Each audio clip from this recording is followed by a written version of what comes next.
PM Modi और राष्ट्रपति macro के बीच हुई द्विपक्षीय बातचीत में दोनों ही नेताओं का फोकस आतंकवाद को जड़ से मिटाने पर रहा। एआई, हेल्थ और टेक्नोलॉजी में साथ काम करने पर दोनों देशों के बीच सहमति बनी। पीएम मोदी ने फ्रांस को भारत का सबसे भरोसेमंद बिजनेस पार्टनर बताया। प्रधानमंत्री ने यूक्रेन युद्ध का जिक्र करते हुए कहा कि हम यूक्रेन और वेस्ट एशिया में शांति के पक्षधर हैं। प्रधानमंत्री मोदी की तरह राष्ट्रपति मैक्रो ने भी भारत को मोस्ट ट्रस्टेड पार्टनर बताया। मैक्रो ने कहा कि हम मिलकर नए रास्ते तलाश रहे हैं। फ्रांस भारत का भरोसेमंद साझेदार बनना चाहता है। राफेल की टेक्नोलॉजी को ट्रांसफर करने पर भी बातचीत चल रही है।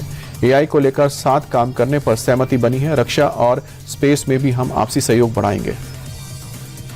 दिल्ली में चल रहे एआई इम्पैक्ट समिट को लेकर प्रधानमंत्री ने न्यूज एजेंसी एएनआई को इंटरव्यू दिया है।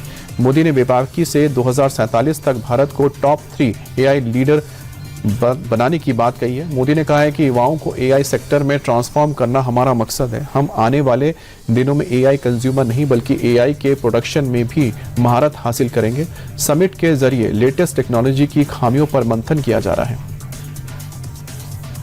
असम में विधानसभा चुनाव से पहले कांग्रेस को बड़ा झटका लगा है। कांग्रेस के पूर्व प्रदेश अध्यक्ष भूपेन बोरा 22 फरवरी को बीजेपी में शामिल होंगे।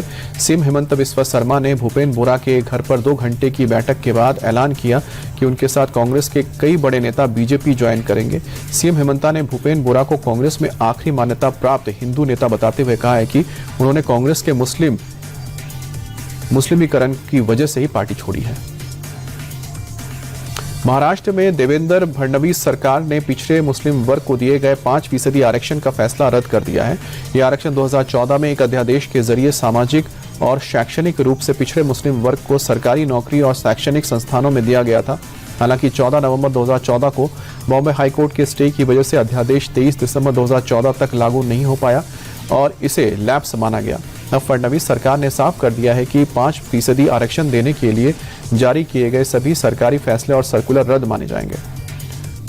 महाराष्ट्र में टीपू सुल्तान को लेकर सियासी बयानबाजी जारी है। मंत्री नीतीश राणे ने टीपू सुल्तान चौक बनाने की मांग करने वालों पर तीखा हमला बोला।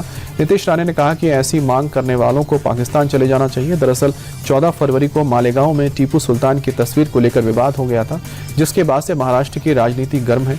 महाराष्ट्र कांग्रेस अध्यक्ष समेत कई नेताओं ने टीपू सुल्तान पर बयान दिया था, जिस पर बीजेपी ने पलटवार किया था। अब मंत्री नीतीश राणे ने भी हमला बोला है।